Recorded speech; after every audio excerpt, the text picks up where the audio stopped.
तीसरे स्कंद के 7वें अध्याय के 39 से लेकर 42 श्लोक को आज पढ़ने का प्रयास करेंगे। तो 38 में देखिए क्या बोला था। पुरुषस्य च संस्थानम स्वरूपम वा परस्य च ज्ञानम च नैगमम यत्तद् गुरु शिष्य प्रयोजनम। विदुर जी ने मैत्रेय मुनि से कहा, पुरुषस्य अर्थात उपासकस्य, जो उपासक जीव है उसका सम्यक स्थान मतलब सम्यक कहाँ बैठना है। जैसे कि भाई टीचर का एक स्थान होता है, स्टूडेंट का एक स्थान होता है, ड्राइवर ट्रेन के ड्राइवर का स्थान होता है ना, और एक यात्री का स्थान होता है। उस बड़ा अच्छी स्थिति, स्थान मतलब स्थिति। पत्नी का स्थान है और पति का स्थान है। तो सम स्थान मतलब उसकी वास्तविक स्वरूप क्या है। बहुत बड़ी बात है। यानी कि क्या वो भगवान बन सकता है? नहीं, भगवान कभी नहीं बन सकता। क्या वो भगवान का सेवक बन सकता है? वो है, उसे करना से शुरू करना है। बहुत अच्छी बात है यहाँ पे बताई। स्वरूपम वा परस्य च, परस्य अर्थात परमेश्वर का स्वरूप बताइए, और वा मतलब दोनों में ऐक्य क्या है, दोनों में समानता क्या है। देखिए बड़ी इंटरेस्टिंग बात है। हम लोग अपने देह से अपना ऐक्य मानते हैं कि मैं देह हूं, इसलिए देह की ही सेवा करते हैं। कैच किया? जबरदस्त बात है। जब भी हम कहते हैं, या पता नहीं आप लोग कहते हो कि नहीं कहते हो, मैं जो सोचता हूं कि इंद्रिय तृप्ति त्यागना मुश्किल है, उसका कारण क्या है? देह से ऐक्य भावना। हमारा स्कूटर गंदा ही पड़ा रहता है, उसको बस इतना रहता है कि वहां से लेके इधर ले आए, उसमें हवा भरी रहे और उसमें चार्ज रहे। उससे अधिक मैं अपने स्कूटर के बारे में बिल्कुल नहीं सोचता। तभी सोचता हूं जब वो बस यहाँ क्लास के लिए आना होता है। ऐसे देह के बारे में सोचते हैं क्या? तो क्यों? क्योंकि हम लोग नहीं सोचते ऐसा, क्योंकि मैं अपनी बात कर रहा हूं, तो हम लोग ऐक्ट किए हुए हैं एकदम। तो जब ये भावना हो जाएगी कि मैं कृष्ण से बिल्कुल, मैं कृष्ण से अभिन्न, अभिन्न मतलब गुणात्मक रूप से बिल्कुल भगवान के समान हूं, मैं देह नहीं हूं, तो केवल कृष्ण की ही सेवा करेंगे। Is it not? बड़ा इंपॉर्टेंट है ये बात समझना। नहीं तो लोगों को लगता है कि, नहीं उसकी व्याख्या मैं नहीं कर रहा हूं, लेकिन डाउट रहता है कि कृष्ण हमारी रक्षा करेंगे कि नहीं। अपने बाप पे विश्वास है ना कि खिलाएगा, चाहे बाप शराब पीने वाला हो। लेकिन व्यक्ति सोचता है ना कि बाप जीवन भर खिलाएगा, जब तक जिंदा रहेगा तब तक खिलाएगा, है ना। काटिए मेरी बात को। पति हो सकता हो कि 1 नंबर का मवाली हो, लेकिन रोटी तो देगा।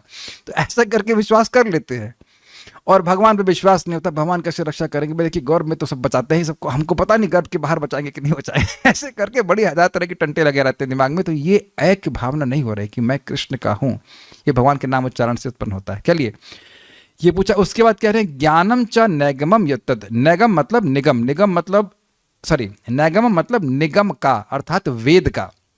वेद का वह ज्ञान बताइए जिसके लिए गुरु शिष्य का प्रयोजन होता है। मतलब गुरु और शिष्य काहे के लिए किए जाते हैं? उस ज्ञान को बताइए जो कि उपनिषद में बताया जाता है, मतलब कि भक्ति का ज्ञान। और उसके लिए गुरु शिष्य का प्रयोजन क्या है, काहे के लिए गुरु स्वीकार करना चाहिए। तो अब इससे लिंक पकड़िए। तो कहे, मान लीजिए मैत्रेय कहें कि तुम अपने गुरु खुद बनो। जैसे जगत में लोग कहते हैं, एक फिलोसफर है, कहते हैं तुमको किसी गुरु की जरूरत नहीं है। आप जानते हैं कल्याण प्रभु ऐसे व्यक्ति को? आप तो जानते हैं, उसी क्षेत्र से है। तुमको किसी गुरु की जरूरत नहीं है। प्रियम, इसमें गलती क्या है? मैं आपको बोल रहा हूं, देखिए आपको कोई गुरु की जरूरत नहीं है। तो उसमें इस सेंटेंस में गलती क्या है? कुछ पकड़ पा रहे हैं गलती? नहीं। आप बताइए कल्याण प्रभु, माइक पे बताइए। तो इसमें हम आपकी बात क्यों सुनेंगे? हाँ, अब आप अगर आप मेरी बात मान रहे हैं तो आप मेरे शिष्य हो गए कि नहीं? है ना महावीर प्रभु? कोई गुरु की जरूरत नहीं है ना? वो तो कह रहे ना। तो आप हमारी बात मान गए तो आप हमारे शिष्य हो गए कि नहीं हुए? जिसकी बात मानो आपका गुरु। तो अब ऐसा लोग कहते हैं। और बहुत महत्वपूर्ण बात है कि कोई व्यक्ति यह सोचे कि उसे वेद का ज्ञान या भक्ति का ज्ञान बिना गुरु के हो जाएगा, तो यह संभव ही नहीं है। वह इस बात को इस 39 श्लोक में कहते हैं, जब हम पढ़ने वाले हैं। बहुत अच्छा श्लोक है ये। मतलब मान लो मैत्रेय मुनि कहे, अरे तुम खुद ही जान लो, तो कहते हैं नहीं नहीं नहीं, ऐसा नहीं हो सकता। आपके बिना गुरु के बताए कोई व्यक्ति भक्ति का ज्ञान स्वीकार करने के बाद छोड़िए, उसे पता ही नहीं चलेगा। He doesn't know, he can not know. माया मुग्ध जीव नहीं स्वतः कृष्ण ज्ञान। यहाँ भी स्वतः शब्द है इसमें। जीव कृपा कैला कृष्ण वेद पुराण। माया से मुग्ध जीव को स्वतः ज्ञान नहीं होता है। स्वतः ज्ञान किसका होता है? आहार का, निद्रा का, भय का और मैथुन का। लेकिन स्वतः ज्ञान भगवत संबंधी नहीं होता है। तो इसलिए आप बोलिए, यानी कि he is showing his helplessness, कि अगर आप नहीं बोलेंगे तो मेरे को नहीं समझ में आने वाला, क्योंकि किसी को भी अपने आप नहीं समझ में आने वाला. So let's chant this. निमित्तानि च तस्येह प्रोक्तान्य अनघसूरिभिः. निमित्तानि च तस्येह प्रोक्तानि अनघसूरिभिः. Very good very good. स्वतो ज्ञानं कुतः पुंसां भक्तिर्वैराग्यमेव वा. स्वतो ज्ञानं कुतः पुंसां भक्तिर्वैराग्यम एव वा. वाओ, आज आप, this is amazing. So Kalyan Prabhu has done it. एक बार फिर प्रयास करते, देखते हैं पास होते कि नहीं. निमित्तानि च तस्येह प्रोक्तान्य नघसूरिभिः. निमित्तानि च तस्येह प्रोक्तानि अनघसूरिभिः. आपने ये देखा कल्याण प्रभु कि आप संस्कृत नहीं पढ़े हैं, लेकिन सुन करके बोल रहे हैं, और यही ज्ञान के ट्रांसफर की तरीका है. This is how, अब मैं अभी बंगला में कुछ बोलेंगे तो मैं बंगला में बोल सकता हूँ, सुन करके ही भाषा आती है. चलिए, बहुत अच्छा बोला आपने. स्वतो ज्ञानं कुतः पुंसां भक्तिर्वैराग्यमेव वा. स्वतो ज्ञानं कुतः पुंसां भक्तिर्वैराग्यम एव वा. Very good. ये क्या हुआ? Okay, yes.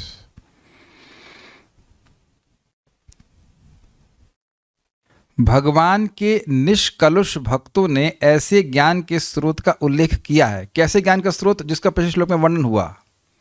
उपनिषद ज्ञान है, और आप ऐसा नहीं कह सकते कि ज्ञान नहीं होता है. ज्ञान होता है, वर्णन किया है.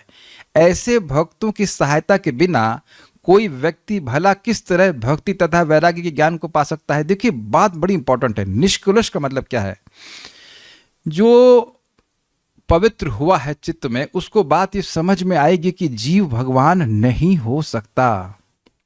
जो व्यक्ति ये सोच रहा है कि जीव भगवान हो सकता है, उसके मन में अभी कुछ गड़बड़ है, क्योंकि ये जीव की स्वरूपगत स्थिति नहीं है. जैसे मैं कहूँ 1 + 1 = 2.1, तो अब आप क्या कहेंगे? नहीं, अभी ये ठीक से नहीं जानते. जो ठीक से जानता है मैथमेटिक्स, वो जानता है कि 1 + 1 = 2. कुछ समझ में आ रहा है ना बात?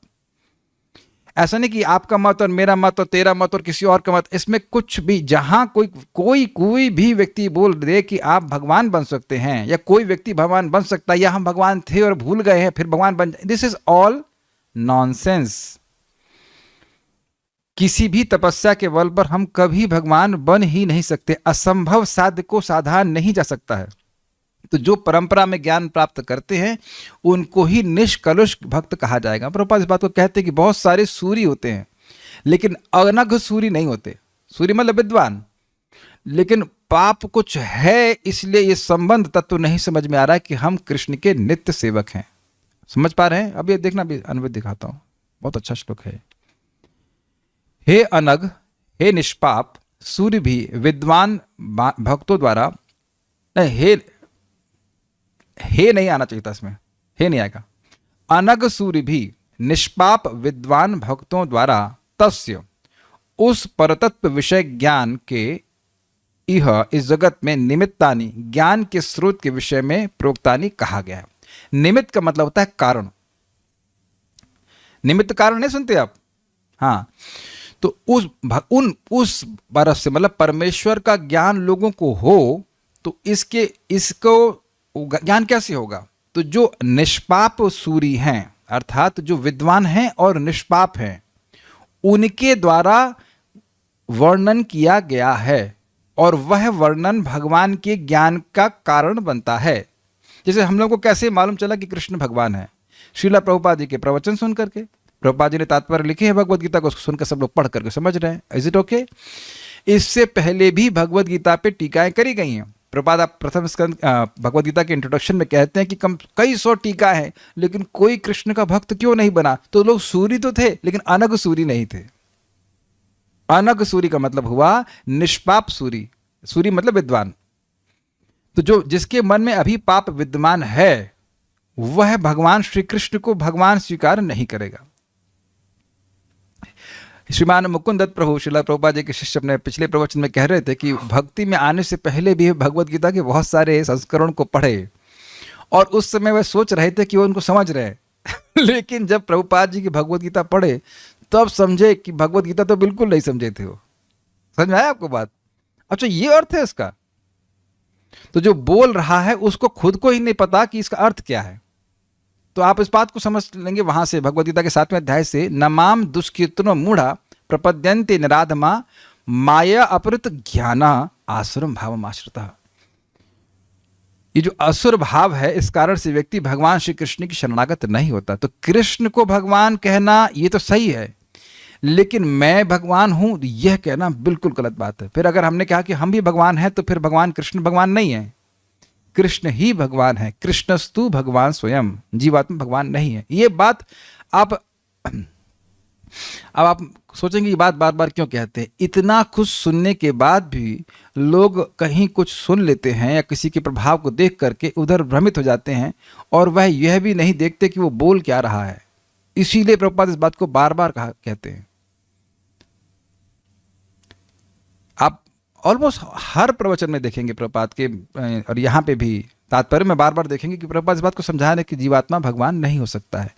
तो भगवान के ज्ञान के निमित्त, अर्थात भगवान के ज्ञान को समझाने के लिए जो अनग सूरी हैं, उनके द्वारा इस जगत में कहा गया। ऐसा नहीं कह सकते कि भाई अब तुम्हारा जो मन में आए उसको तुम भगवान मान लो, नहीं। हमको अनग सूरियों से सुनना होगा। जैसे इस समय हम लोग विदुर जी से सुन रहे हैं, फिर मैत्री से सुनेंगे, सुखदेव गोस्वामी सुन रहे हैं, परीक्षित महाराज सुन रहे हैं, प्रभुपाद से सुन रहे हैं। ये है अनग सूरी भी। क्लियर, समझ में आ रहा है? ओके। कहा गया है तथा पुंसाम ज्ञानम भक्ति वैराग्यम एव च स्वतः कुतः। बिल्कुल स्पष्ट है। सदगुरु मतलब वैष्णव गुरु के अनुगत्य के बिना जीव को भक्ति, विषय, ज्ञान एवं वैराग स्वाभाविक ही किस प्रकार हो सकता है? समझ में आया? स्वतः मतलब अपने से। जब तक जीव भगवान के बारे में प्रामाणिक भक्तों से नहीं सुनता है, उसको इस जगत से वैराग्य क्यों नहीं हो सकता है? क्योंकि उसको हमेशा यही भावना बनी रहेगी, मैं देह हूं। अरे सुनने के बाद तो इतना मुश्किल होता है छोड़ना, और ना सुने तो कैसे छोड़ देगा, जरा बताइए। जितने भी झगड़े चल रहे हैं उसका मूल कारण यही है कि मैं देह मानता हूं अपने आप को। तो एकदम समझ लीजिए। एक बार एक डिवोटी थे और उनकी माता जी भी आई थी। बड़े इनोसेंटली कहते हैं, गुरु के बिना मुक्ति तो नहीं हो सकती है, गुरु तो स्वीकार करना चाहिए। हमने कहा भाई बात तो आप बिल्कुल सही कह रहे हो, लेकिन गुरु स्वीकार करके करना क्या चाहिए ये भी तो सोचना चाहिए ना। ये एक बहुत बड़ी प्रॉब्लम है। परम पूज्य भक्ति विज्ञान महाराज इस बात को समझा रहे थे कि वो कोई सोचते हैं लोग कि हमारे गुरु अगर परमहंस वैष्णव होंगे, मतलब दीक्षा गुरु, तो हम सब अब बिल्कुल परफेक्ट हो गए। ये गलत नहीं है, ये गलत नहीं बात बोली जा रही है कि गुरु उत्तम अधिकारी है तो आपको लाभ बहुत होगा, लेकिन लाभ होगा कैसे? लाभ होगा श्रवण करने से। ये बात लोग भूल जाते हैं। आप प्रैक्टिकल देखो, आप किसी को भी किसी तरह से भी गुरु मानते हैं तो क्या उससे सुने नहीं हैं? जरा विचार कीजिए आप। किसी ने योगा सिखाया हो, किसी ने खाना सिखाया हो, खाना बनाना इत्यादि इत्यादि, पहले इस पर विचार कीजिए। कोई विरोध हो तो देखिए, I think chat is open, आप विरोध प्रस्तुत कर सकते हैं। कुछ भी सीखे हैं प्रमाण कृष्ण प्रभु, अपने पीएचडी के गाइड से कुछ सुने नहीं आप? आप विचार कीजिए कि आप वहां पीएचडी के लिए एनरोल कर लेते और कुछ ना सुनते तो आप क्या पीएचडी कर पाते? कोई व्यक्ति आज तक कोई कर पाया कि कुछ सुने ही नहीं टीचर से और बस दाखिला ले लिया? तो दाखिला लेना जरूरी है, इसमें कोई संदेह नहीं, इसको कौन काट रहा है। लेकिन बिना सुने कैसे व्यक्ति प्रगति करेगा? अगर किसी को संदेह हो रहा है तो परम पूज्य राधा गोविंद महाराज जी का आप ये 24 गुरु सुनिएगा। वहां महाराज एक शब्द कहते हैं शिक्षित शब्द पे, बहुत बार वो बोलते हैं शिक्षा लेनी चाहिए, शिक्षा लेनी चाहिए। जहां तक मुझे स्मरण हो रहा है, I have heard from Maharaj somewhere, दोनों में यहीं पे है शायद। शिक्षा बहुत महत्वपूर्ण है। ऑब्वियसली शिक्षा के एक भाग है दीक्षा लेना भी, लेकिन उसके बाद इनिशिएशन में स्टार्टिंग हो रही है। सुनना चाहिए, सुनना चाहिए, सुनना चाहिए। एक भक्त, मैं जब बाली गया था तो मैंने कुछ भगवान के नाम की महिमा के बारे में बताया उनको। तो अच्छा एक ही नाम से अनंत जन्म के पाप नष्ट हो जाते हैं। And he was already initiated. तो नहीं सुनने से क्या, ऐसे अपने ही ज्ञान प्रकाशित हो जाएगा हृदय में। दिव्य ज्ञान हृदय प्रकाशित हाओ, श्रवण के माध्यम से ना। तमो विशीर्यते मह्यम हरे कथ्यतः कथाम। आप मेरे हृदय के अंधकार को नष्ट कर रहे हो, भगवान की कथा को कहते हो। तो पॉइंट बहुत सिंपल है। पॉइंट ये है, पुमसाम मतलब मनुष्य, पशुओं की बात नहीं की जा रही है। मनुष्य को ज्ञान, भक्ति और वैराग्य अपने से कैसे हो जाएगा? अब एक इंटरेस्टिंग बात है, लिंक कीजिए। भक्तों ने, विद्वान जनों ने क्यों बोला है? क्योंकि इसलिए, क्योंकि जब तक मनुष्य नहीं सुनेगा उसको ज्ञान होने वाला नहीं है। तो इसलिए आप बोलिए। समझ में आ गया लिंक? इसलिए आप बोलिए। बोलना बहुत जरूरी है। अगर आप नहीं बोलेंगे तो बात समझ में लोगों को नहीं आएगी। अच्छा, एक और बात समझ लीजिए कि जब व्यक्ति को ज्ञान होता है भगवान का, अर्थात भगवान का अनुभव होता है, तो इस जगत से वैराग्य अपने आप ही हो जाता है। ये जगत तभी तक उपादेय अर्थात बहुत अच्छा लगता है जब तक भगवान का अनुभव ना हो। तो जब भगवान का अनुभव भक्तों को होने लगता है तो भले ही वो पूर्णतः वैराग्य को ना प्राप्त हो प्रारंभ में, लेकिन कथा अच्छी लगने लगे, कथा का अनुभव, ये ज्ञान हो रहा है ना कि कथा अच्छी लगती है, तो कथा का अनुभव हो रहा है, इसलिए स्वतः ही विषय वार्ता से वैराग्य हो जाता है। समझ गए सारी बात? ऐसा नहीं कि आप सबको बोलते ये देखो 6:30 से 8 में टीवी मत देखना, अब कब तक चलेगा ये? आप it means very simple, Krishna consciousness means plus Krishna, not minus Maya. Maya अपने आप माइनस हो जाती है, आप कृष्ण के प्रकाश में आ जाइए। ये बात समझने का प्रयास कीजिए। ये बहुत आसान नहीं है। क्यों? क्योंकि भक्तों में आसक्ति देखी जा रही। मैं भी कुछ आसक्ति को पकड़ा ही हुआ हूँ, लेकिन बात में समझने वाली बात यह है कि मुझे इंटरेस्ट है और आप लोगों को भी कृष्ण कथा में इंटरेस्ट है। कृष्ण कथा ही आपको सारा वैराग्य दे देगी। There is no second thought what we are supposed to do at 6:30 in the evening. आप लोग बताइए क्या करना चाहिए 6:30 में शाम को? Is understood, is very clear कि क्या करना चाहिए। Got it? प्रसाद खा लेते हैं तो कितना भी कोई व्यक्ति बाहर की चीज हो तो उसको नहीं ग्रहण करेगा। Okay, I hope this is very clear. तो हमको बहुत अच्छा लगा था कि जब तक व्यक्ति भक्त बोलेंगे नहीं और कोई सुनेगा नहीं तो अपने से ज्ञान नहीं होने वाला। बहुत अच्छा लगा था श्लोक, उम्मीद है कि आपको अच्छा लगा। इससे मैत्रेय मुनि को प्रेरित कर रहे हैं कि आप बोलिए। श्रीधरी सॉरी, श्लोक बताना भूल गया। निमित्तानि च तस्यः प्रोक्तान्य अनघ सूरभि। इसी के निमित्त ये जो उपनिषद का ज्ञान है, ये समझ लीजिए उपनिषद ज्ञान क्या है। भाई देखिए, वेद का केवल 3 बात है, संबंध, अभिधेय और प्रयोजन। श्रीमद् चैतन्य महाप्रभु कहते हैं। आप कहेंगे आप वेद पढ़ के आए? नहीं, हम वेद नहीं पढ़ के आए, हम चैतन्य चरितामृत पढ़ के आए। जो वेद लिखे हैं वो बता रहे हैं भगवान चैतन्य महाप्रभु की वेद का केवल 3 बात है। संबंध, जीवात्मा का भगवान से क्या संबंध है, अभिधेय, उसके अनुसार उसे कैसे कार्य करना चाहिए, और प्रयोजन है भगवान का प्रेम। ये है वेद का सार। बाकी जो कुछ भी वो आसार है, वो असार, दम नहीं उसमें। तो कह रहे कि इसी के निमित्त, मतलब कि भाई भगवान का तस्य निमित्तानि, तस्य मतलब उन्हीं, परस्य, भगवान के बात समझ में आए, इसके लिए इस जगत में निमित्तानि, इस कारण से प्रोक्तानि अनघ सूरभि, बहुत सारे भक्तों ने जो कि विद्वान थे और निष्पाप थे, भजन करते थे, भगवान के भक्त थे, वह बोले हैं।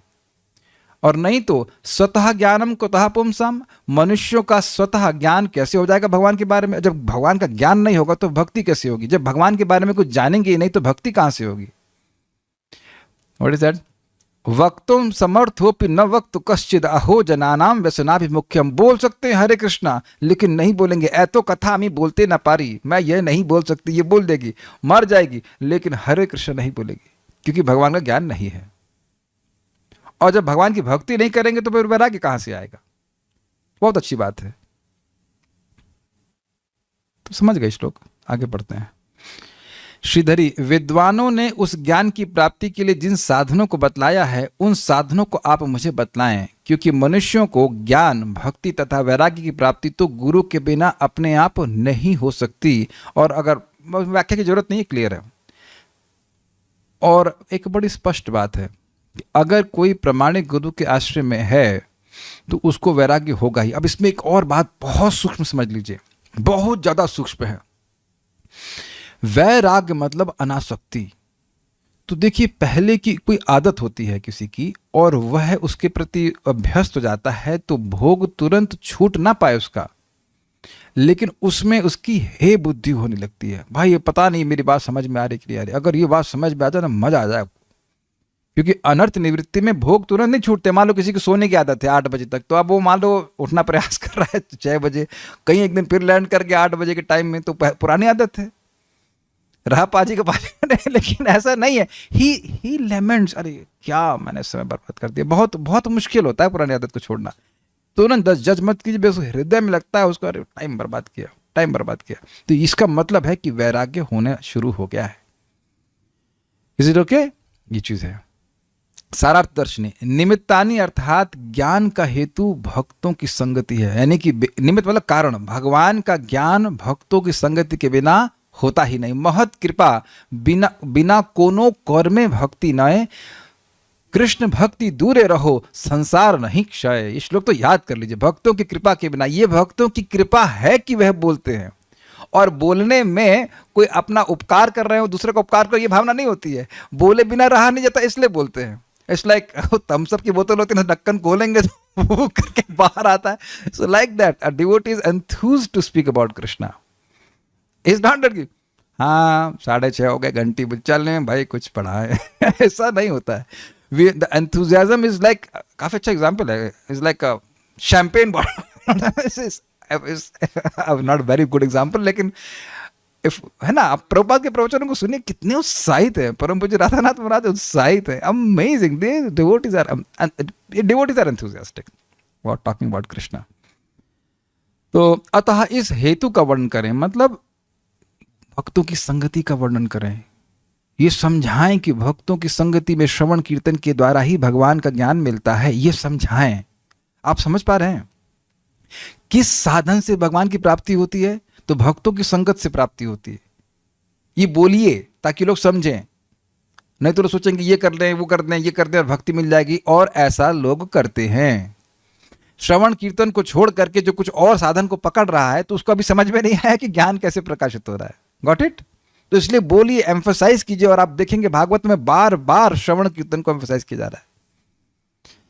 अच्छा, जो अपराध रहित सुरभि, अपराध का मतलब वहां से पकड़ेगा अनघ, जिसकी अपराध नहीं है, अपराध रहित सुरभि अर्थात ज्ञानवान भक्तों द्वारा बतलाया गया है। यह श्लोक इस बात पर बल देता है कि गुरु के बिना ज्ञान असंभव है। अब थोड़ा समझिए ये अनघ शब्द का अर्थ क्या है। देखिए, जब व्यक्ति भजन करता है तो उसका हृदय शुद्ध होता जाता है। जितना हृदय शुद्ध होता जाता है उतना ही उसको भगवत अनुभव बढ़ता जाता है, और उतना ही वह शास्त्र को ठीक से समझ पाएगा या समझ पाएगी, और उतना ही वह ठीक से वर्णन कर पाएगा। Do you all agree with this? जब हमें बात खुद ठीक से समझ में आएगी तब ना दूसरे को समझाएंगे। जब खुद ही नहीं समझ में आएगा तो कैसे समझाएंगे? आपने देखा होगा कभी कभी प्रवचन में मैं कह देता हूं, भाई ये हमको श्लोक ठीक से समझ में नहीं आ रहा, इतनी बात समझ में आ रही, इतना बोल दे रहा हूं। जब मुझे ही समझ में नहीं आ रहा है तो मैं आपको कैसे समझाऊंगा बताइए? At least at this level of consciousness, इस चेतना के स्तर पर मैं इतना समझ पा रहा हूं, इतना बता पा रहा हूं। I hope it's very clear. तो मन में अगर पाप विद्यमान है तो व्यक्ति भगवान को नहीं ठीक से समझ पाएगा। तो ये बात बहुत महत्वपूर्ण है। ये अनघ शब्द से बोल रहा है।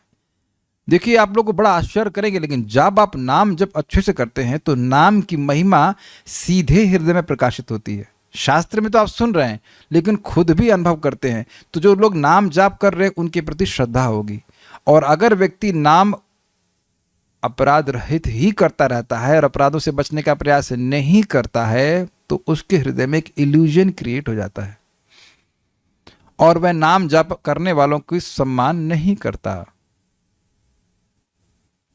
इज गुड कि हम लोग प्रयास करें कि अपराध रहित होकर के नाम जप करें, तो हमारा हृदय शुद्ध होता जाएगा, और जैसे जैसे हृदय शुद्ध होगा उतनी बात समझ और अधिक नाम की महिमा समझ में आएगी।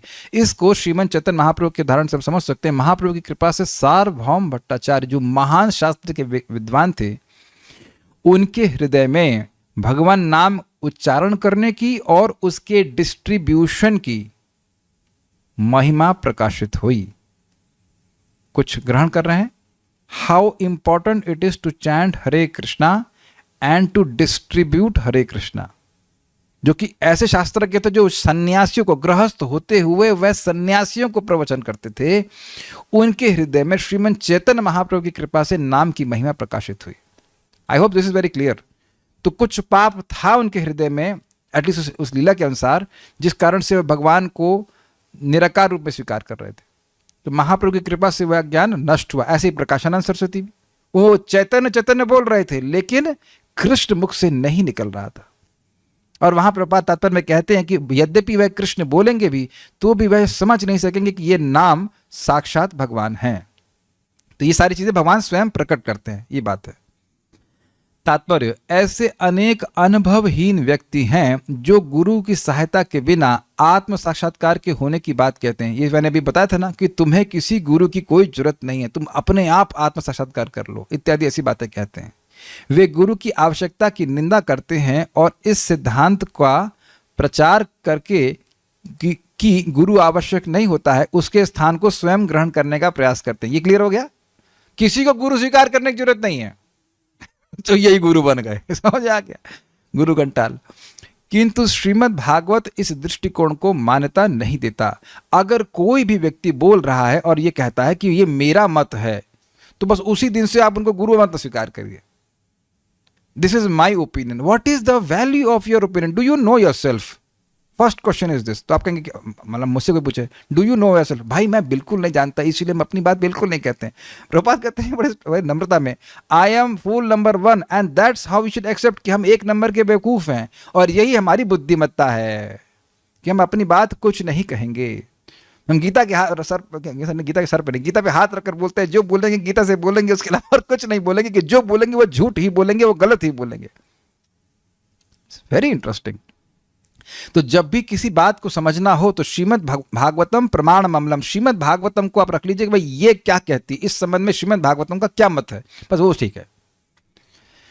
महान दिव्य विद्वान, एक मिनट रुक जाइए, मैं इसको समझिए।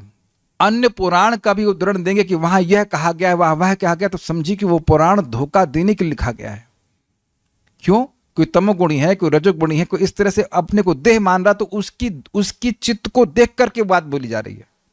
लेकिन श्रीमद् भागवतम में हर प्रकार की धोखेबाजी के धर्म को बाहर कर दिया गया, तो इसलिए श्रीमद् भागवतम हमको धोखा देगा ही नहीं। Is it okay? इसीलिए अमल पुराण कहा गया। श्रीमद् भागवतम प्रमाण अमलम, अमल प्रमाण है। इसके बाद व्यास देव जी को कुछ लिखने की कोई जरूरत नहीं महसूस हुई। He was fully satisfied. तो आप और हमको कभी भी धर्म के संबंध में भाई ये क्या ये करना चाहिए कि नहीं करना चाहिए, श्रीमद् भागवतम में क्या लिखा है, हाँ बिल्कुल है, हाँ तो ये सही है। Guru has to speak from Shrimad Bhagavatam, Bhagavad Gita, Bhagavatam. महान दिव्य विद्वान व्यासदेव को भी गुरु की आवश्यकता पड़ी थी, अर्थात भगवान के अवतार को। तो क्या हम भगवान के अवतार हैं, या हम कौन से अवतार है, we don't want to discuss. और उन्होंने अपने गुरु नारद के आदेश के अनुसार ही इस महान ग्रंथ श्रीमद् भागवत की रचना की। श्री, ये पता ही होगा, प्रथम स्कंद में वो सोच रहे थे कि मैं संतुष्ट क्यों नहीं हूं, तो उन्हें काउंसिल लिया। काउंसिल लिया क्या, नारद जी स्वयं आ गए और पूछे आप सुख से तो है ना, ठीक है ना, संतुष्ट है? तो कहते हैं नहीं मैं संतुष्ट नहीं हूँ, सब कुछ लिख दिया, संतुष्ट नहीं हूँ। तो फिर बोले कि आपने भगवान की महिमा का वर्णन नहीं किया, इसलिए आप संतुष्ट नहीं है। श्री चैतन्य महाप्रभु ने भी, जो कि स्वयं भगवान कृष्ण हैं, गुरु स्वीकार किया। तब एक प्रश्न होगा कि उन्हें तो केवल दीक्षा गुरु ही स्वीकार किया, श्री क्या नाम है उनका, ईश्वरपुरी पाद को? नोप, नोप, नहीं। ईश्वरपुरी उनको शिक्षा भी देते हैं। महाप्रभु जाते हैं, बोलते हैं ईश्वरपुरी पाद को, किबा मित्र मंत्र दिला गोसाई, किबा तार बल, जपीते जपीते मोई होइला पागल। हे गोसाई, आपने कैसा मंत्र दे दिया, मैं जपते जपते पागल हो गया हूँ। तो उनको आगे वो बताते हैं, वो भागवत का ही श्लोक कोट करते हैं, एवं व्रता स्वप्रिय नाम कीर्तक, कहते हैं भालो हईला, बहुत अच्छा हुआ इस प्रकार से। और कहते हैं श्रीमद् भागवतम का सार है कि नाम उच्चारण करते करते व्यक्ति भगवान का प्रेमी हो जाए। ईश्वरपुरी पाद ने एक ग्रंथ भी लिखा है, मैं भूल रहा हूँ नाम क्या था, कृष्ण लीलामृत या कृष्ण कथामृत, मैं भूल रहा हूँ नाम, लेकिन वो लिखे और महाप्रभु को बोले कि इसके आप एडिटिंग कीजिए। और जो एडिटिंग किए तो कह नहीं, आप जो लिखे, आप शुद्ध भक्त जो लिखे सही लिखे होंगे। तो उसके बाद वो कुछ नहीं कहा, आप फिर भी आप कुछ एडिटिंग कीजिए। तो महाप्रभु ने जब देखा उसको, महाप्रभु मतलब निमाई पंडित, तो वो उसको कुछ एडिटिंग किए, तो गुरु जी के पास जाके बोले ये इसमें थोड़ी ये त्रुटि है। तो कहते नहीं ये सही है, और प्रमाणित कर दिए, भगवान को गुरु जी से प्रमाणित कर दिया कि मैं सही हूँ, तुम गलत हो। भगवान ने स्वीकार किया। सी, तो ये ना सोच लीजिएगा कि भगवान तो खाली बस ऐसे बनाने के लिए ईश्वरपुरी पाद को बस ऐसे बना लिया ना, not like that. Both are needed. Both are needed. यहां तक कि भगवान कृष्ण ने भी प्रबुद्ध होने के लिए सांदीपनि मुनि को अपना गुरु बनाया, और वहां तो शिक्षा ग्रहण करे ही ना। यस, संसार के सारे आचार्यों तथा संतों के गुरु थे, और अगर किसी संत को गुरु नहीं है और वो परंपरा में नहीं है, तो give respect from distance. Still don't offend, but give respect from distance, don't offend. देखिए, किसी के मत को हम स्वीकार नहीं कर रहे हैं, इसका मतलब ये नहीं कि हम उसके प्रति अपराध करेंगे। That has to be very careful. निंदा नहीं कर रहे हैं, ना ही अपराध कर रहे हैं, but we give respect from distance. भाई we cannot accept those teachings because Bhagavatam से नहीं, परंपरा से नहीं। भगवत गीता में अर्जुन ने श्री कृष्ण को अपना गुरु स्वीकार किया। शिष्यस्तेहम शाधि माम त्वाम प्रपन्नम, मैं आपका शिष्य हूं, मुझे साधिए। शाधि मतलब सीधा कीजिए दिमाग खराब हो रहा हो, सीधा कीजिए। यद्यपि ऐसी औपचारिक घोषणा की आवश्यकता नहीं थी, अर्थात भगवान को वह शिष्य न भी बनते फिर भी भगवान बताते, लेकिन फिर भी वह स्वीकार किए गुरु के रूप में। अतः सभी प्रकार से गुरु स्वीकार करने की आवश्यकता के विषय में कोई संदेह नहीं रह जाता। एकमात्र शर्त है कि गुरु प्रामाणिक हो, अर्थात गुरु को परंपरा प्रणाली की उचित श्रृंखला से आया हुआ होना चाहिए। अब इसका क्या मतलब है? परंपरा केवल 4 हैं, रुद्र संप्रदाय, श्री संप्रदाय, ब्रह्म संप्रदाय और कुमार संप्रदाय। इसके अलावा कोई और संप्रदाय नहीं है। ये पद्म पुराण में वर्णन है, भक्तों ने इस प्रकार से बताया गया है। इसके अलावा आप जो भी परंपरा में स्वीकार करेंगे ज्ञान, तो उसमें कुछ ना कुछ त्रुटि, सब कुछ गलत नहीं होगा लेकिन सब कुछ सही नहीं होगा। Is it clear? कुछ क्लियर हो रहा है? सब कुछ गलत नहीं होगा लेकिन सब कुछ सही भी नहीं होगा। तो प्रश्न होगा, तो क्या मायावादी निराकारवादी भी सम्माननीय है? जी हाँ, सम्माननीय इसलिए हैं क्योंकि वह मायावाद के लिए नहीं, जो सन्यास लिया है उसने स्पर्श सुख को त्यागा है, इसलिए सम्माननीय है। Is that okay? क्योंकि सन्यास आश्रम में है इसलिए सम्माननीय है, उसकी बात नहीं स्वीकार करनी है आपको। I hope it is very clear. ऐसे तो जीव मात्र का सम्मान करना चाहिए, लेकिन जो व्यक्ति भोगों को त्यागा है तो उस मात्रा में हमें सम्मान करना चाहिए। लेकिन अब ये नहीं कि वो मायावाद बोलना शुरू किया तो हम अब उसको स्वीकार कर लेंगे। ओके, ठीक है, तो ये बहुत अच्छी बात है। आगे हाँ, तो अभी पूरा हो आगे है। सूरी महान विद्वान होते हैं किंतु वे सदैव अनघ या निष्कलुष नहीं होते। क्लियर? अनघ सूरी वह है जो भगवान का शुद्ध भक्त होता है। जो भगवान के शुद्ध भक्त नहीं है या जो उनके समकक्ष बनना चाहते हैं वे अनघ सूरी नहीं है। मतलब समझ आया? जो भगवान बनना चाहता है वह अभी पूरी तरह से पवित्र नहीं हो सकता, वो तपस्वी हो सकता है, बहुत कुछ हो सकता है, लेकिन अभी कुछ ये जो डिजायर है कि भाई भगवान बन जाऊं, तो क्या ये कृष्ण की अनुकूलता को प्राप्त करेगा? क्या कृष्ण को ये पसंद आएगा? नहीं। तो वहां भी कुछ कंटेमिनेशन है। शुद्ध भक्तों ने प्रामाणिक शास्त्रों के आधार पर ज्ञान के अनेक ग्रंथ लिखे हैं। श्रील रूप गोस्वामी तथा उनके सहायकों ने श्री चैतन्य महाप्रभु के निर्देशानुसार भावी भक्तों के मार्गदर्शन हेतु विविध ग्रंथों की रचना की है। और जो कोई भी भगवान के शुद्ध भक्त के पद तक सच्चे मन से अपने को ऊपर ले जाना चाहता है, उसे इन ग्रंथों से लाभ उठाना चाहिए। अब मैं ख्याल से अब कुछ व्याख्या की जरूरत तो है नहीं कि क्या करना चाहिए। क्या करना चाहिए? लाभ उठाना चाहिए जब तक हम लाभ उठा सकें। We don't know how much time we have. We don't have no how much time we have. बहुत सुंदरता से मुकुंद प्रभु कहते हैं, this is a very small window of opportunity. जैसे उनको एक उदाहरण दे रहा हूँ, एक गाड़ी वाला आया घर से कचरा निकाल, तो कभी कभी गाड़ी वाला इतना तेज जाता है कि आप बाहर नहीं निकलते हो तो घर में कचरा बाहर रह जाता है ना, वो थोड़ा समय के लिए आता है। आप लोग कैसा होता है क्या? इतना तेजी से जाता है, उसे बहुत जगह से कलेक्ट करना होता है, तो वो उतने में आप बाहर निकल, अब अगले दिन डालिए। तो इसी प्रकार से लोग सोचते हैं आज नहीं भजन करेंगे, आज नहीं सुनेंगे, कल सुनेंगे, ऐसे करते करते पूरा जीवन बीत जाएगा और व्यक्ति सुनेगा ही नहीं। ओके, सो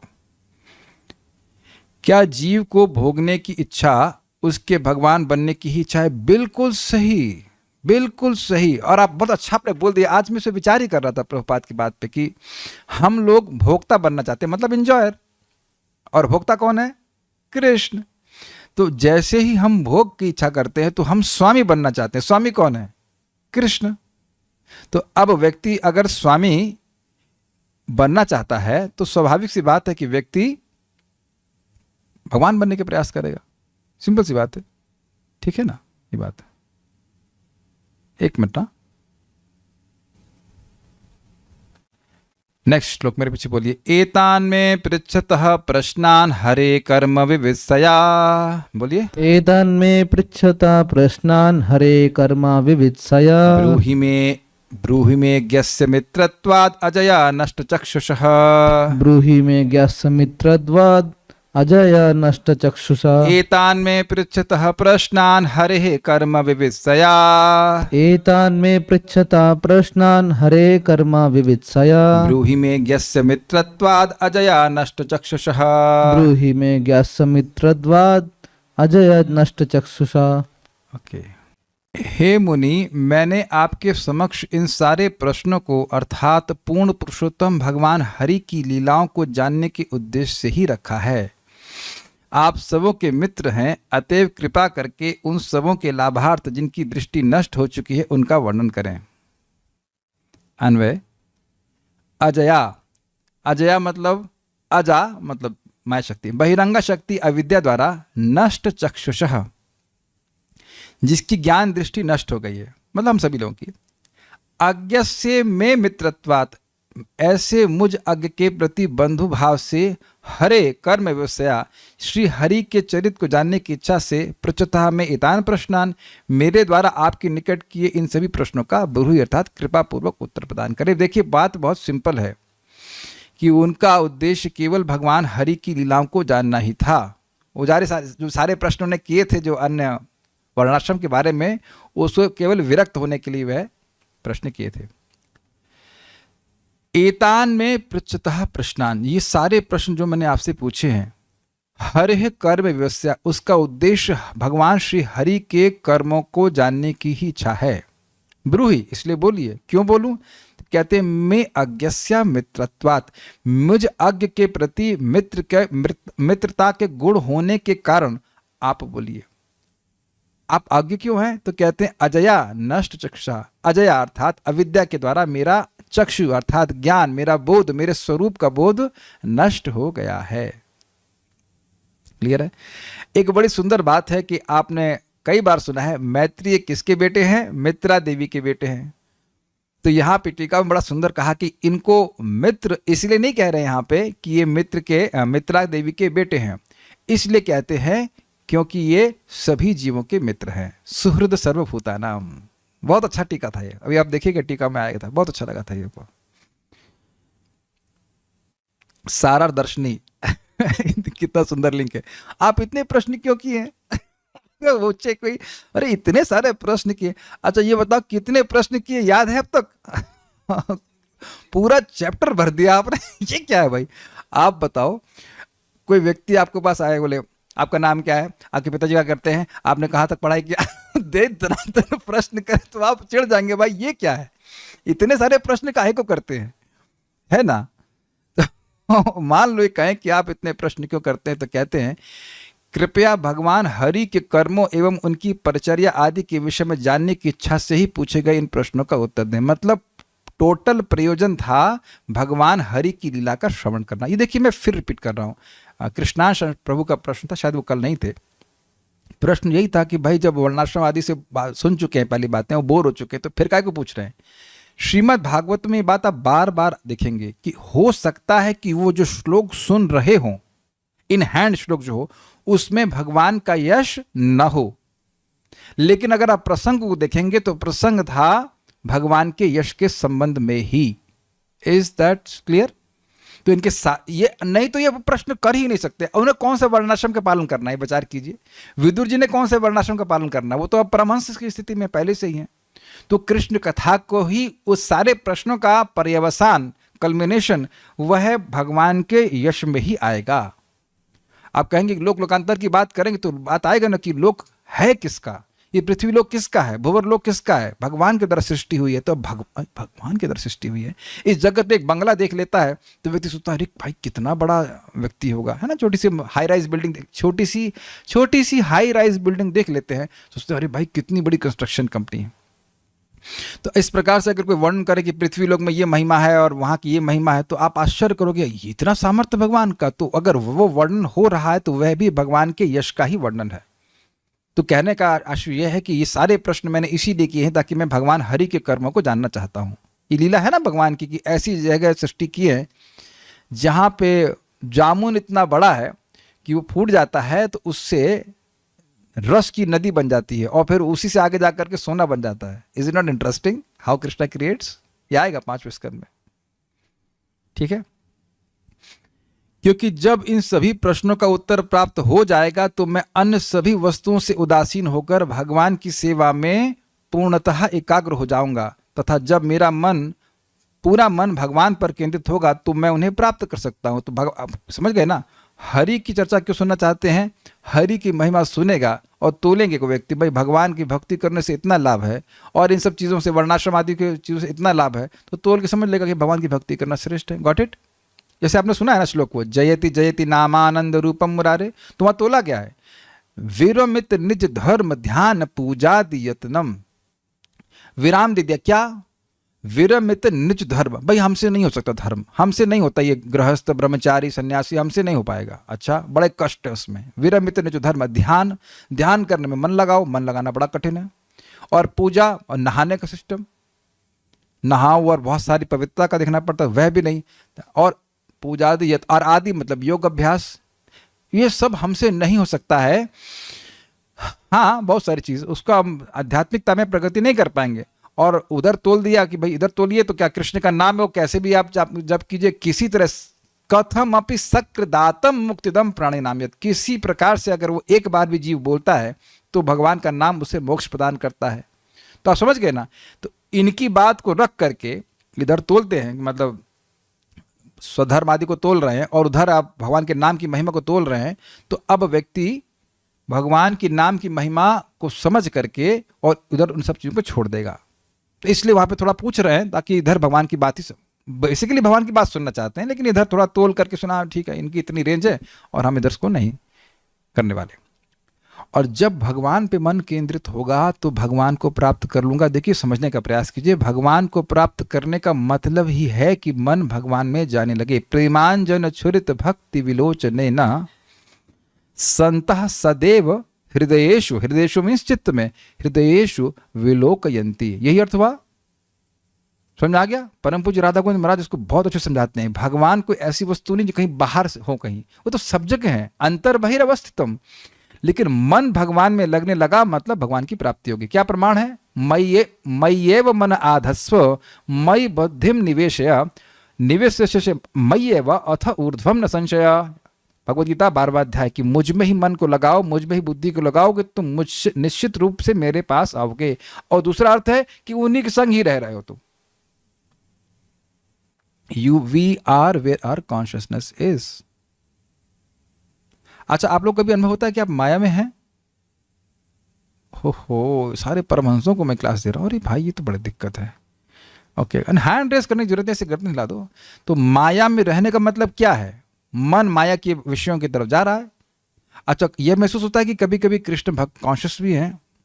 तो कृष्ण कॉन्शियस मतलब क्या? चेतना कृष्ण की ओर धावित हो रही। तो ये कह रहे हैं कि जब मेरा मन भगवान में एकाग्र होने लग जाएगा तो भगवान को प्राप्त कर लूंगा। बस सिंपल सी बात। भगवान प्राप्त नहीं है, भगवान प्राप्त है, सब जगह है, लेकिन मन लगना चाहिए ना भगवान में, ही बात। यहां ब्रूहि में अर्थात मेरे उद्धार हेतु बोले। अतः इस प्रकार मैं पद की पुनरावृत्ति में कोई दोष नहीं। अब ये समझ में नहीं आई होगी, श्लोक देखिए वापस। एतान में दिख गया, में पृच्छतः प्रश्नान हरे कर्म विषया ब्रूहि में अज्ञ से मित्रत्वात्। तो में शब्द 2 बार आया है।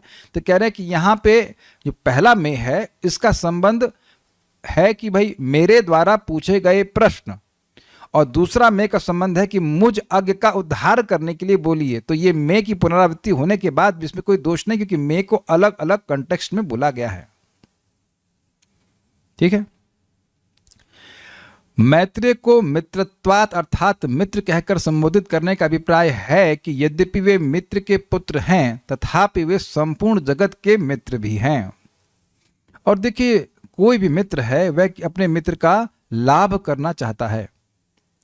तो अब लाभ सबसे अधिक कैसे कर सकते हैं, उन्हें भगवान के बारे में बता करके। वो अभी अगले श्लोकों से भी और क्लियर हो जाएगा। तात्पर्य देखिए, विदुर ने भगवान की प्रेम भक्ति के सिद्धांतों को समझने के उद्देश्य से नाना प्रकार के प्रश्न पूछे।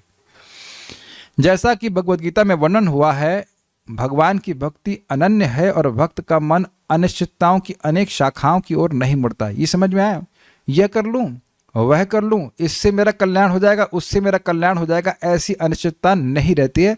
अगर है तो वो है अनर्थ निवृत्ति की स्टेज।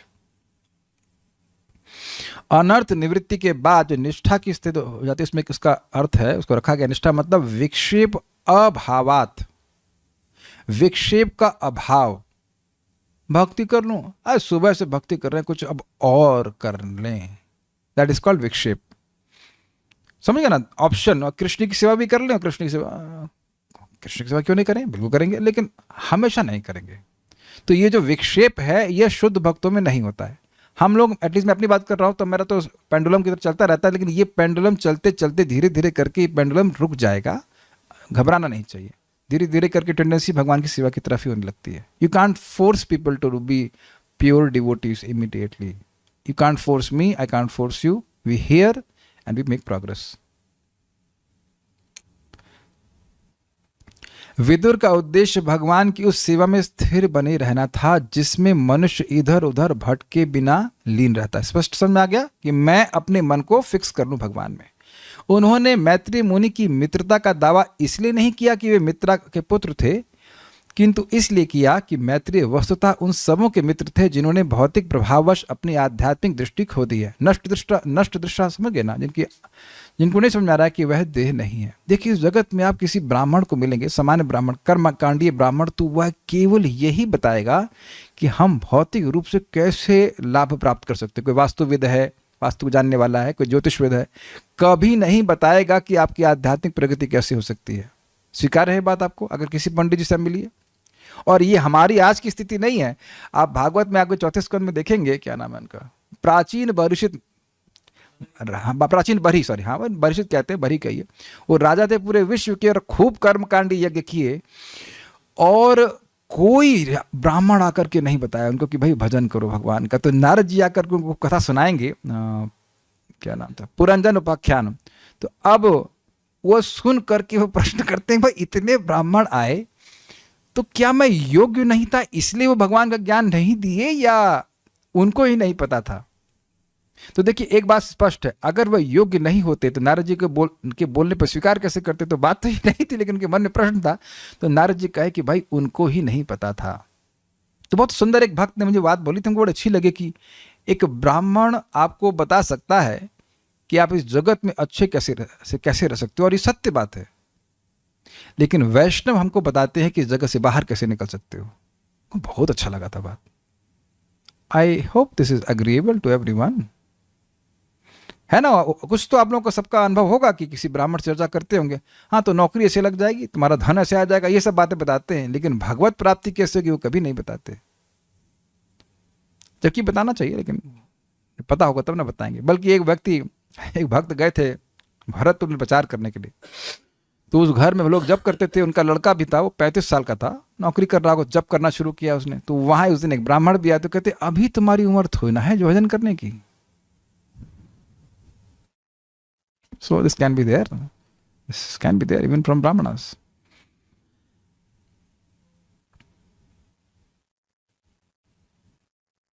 अब बहुत सुंदर बात बोल रहे हैं भाई, अद्भुत बात बोल रहे हैं। अगर इस श्लोक को आप समझ गए तो समझ में आ जाएगा कि हमारा कल्याण किस में होगा। बहुत जबरदस्त श्लोक है। इसको देख करके मैं जब हमने कहा भाई आज तो पूरा करना है, तो कहते हैं, मान लो कहें कि आप इतना बोलने पे जोर क्यों दे रहे हैं कि बोलो बोलो बोलो, कुछ करने के लिए क्यों नहीं कहते? ये करने के लिए बोल दीजिए, वो करने के लिए बोल दीजिए। क्योंकि आप विचार करें तो पूछ चुके हैं कि दान करने का, तपस्या करने का क्या फल होता है, ये बताइए, अगर आप लोग थोड़ा फॉलो कर रहे हैं तो। अब वह स्पष्ट यहाँ क्या कहते हैं जरा समझ लीजिए कि भगवान के बारे में जब श्रवण कीर्तन होता है, उससे जीव को जितना अभय मिलता है उसका एक अंश भी सारे वेद, यज्ञ, तपस्या, दान करने से नहीं मिलता। अब समझ में आ गया क्या करना है? हरे कृष्णा कृष्णा कृष्णा हरे हरे, हरे राम राम राम हरे हरे। जितना जीव की शुद्धि श्रीमद् भागवतम को श्रवण करने से और हरि नाम का जप करने से होती है, उतना किसी साधन को करने से नहीं होती है। तो अब प्लीज बुरा नहीं मानना, लेकिन अगर हम भागवत छोड़कर कोई और साधन पकड़ रहे हैं तब आप विचार कर लीजिएगा कि क्या करना चाहते हैं। ये एक बात समझ लीजिएगा, बात सिंपल समझ लीजिएगा। हमारा उद्देश्य है चित्त का निर्माण करना, चित्त को पवित्र करना। सुंदर चित्त का निर्माण करना। तो जितना भगवान के यश से चित्त पवित्र होता है उतना किसी साधन से नहीं होता। तो अपना टाइम अपने पास लिमिटेड है। तो अब टाइम तो बहुत लिमिटेड है ना। लोमस ऋषि है कोई यहाँ पे इधर? अच्छा नहीं है। तो लोमस ऋषि भी होते, लोमस ऋषि कह रहे टाइम बहुत कम है, तो हमारे पास तो बहुत कम टाइम है। तो अब आप समझ लें कि बड़ा सिंपल है, purpose of our existence is to purify heart, हृदय को पवित्र करना है। तो हृदय सबसे अधिक पवित्र होता है भगवान के श्रवण कीर्तन के द्वारा। अब इसका मतलब ये है कि हम और कुछ नहीं करेंगे, प्रसाद नहीं खाएंगे या और कुछ कार्य नहीं करेंगे, लेकिन इसको छोड़ करके इसको कॉम्प्रोमाइज कर करेंगे तो आप नुकसान खा रहे हैं। श्रवण कीर्तन जले कौरय सेचन। अब मतलब ये अब चक्कर क्या है, ये भी तभी समझ में आएगा जब सुनेगा, और सुनेगा नहीं तो समझ में भी नहीं आएगा। तो आप लोग तो सुन रहे हैं, तो सुन रहे हैं ना, सुनाई पड़ रहा है, आवाज आ रही है ना उधर? ठीक है। Don't change the program. आप कहेंगे अच्छा भगवान के मंदिर में दर्शन करने का जाना महत्वपूर्ण नहीं है। प्रभुपाद के जीवन से क्या सीखे आप? प्रभुपाद जी गुरु महाराज प्रवचन कर रहे थे, वो प्रवचन 1 घंटे 45 मिनट का नहीं था, 6 घंटे का था। और अनाउंसमेंट हुआ कि भगवान का दर्शन करने के लिए जा सकते हैं या सुनना चाहिए। तो प्रभुपाद कहते हैं what will I see there, मैं क्या देखूंगा, कुछ सुनता हूं। और यद्यपि उनको समझ में भी नहीं आ रहा था। अगर आप कभी हमारा साहस हम करेंगे कि कभी श्रील भक्ति ठाकुर जी की जो पुस्तक है वो ब्रह्म सविता का अनुवाद की है, आप लोग को भी ट्राई करना अंग्रेजी में। अगर आप लोग लगता है कि आपके लिए अंग्रेजी स्ट्रांग है तो पढ़ना उसको, सब ऊपर से निकल जाएगा, कुछ भी समझ में नहीं आता। इतनी टफ लैंग्वेज वो यूज करते हैं, सो टफ। आप पढ़ के देखना इंग्लिश में, बहुत, अरे वेदा बेस वही बोल रहा हूँ जो छपा है इस्कॉन के द्वारा, बहुत कठिन लैंग्वेज है। फिर भी प्रभुपाद सुन रहे थे। व्हाट विल आई सी।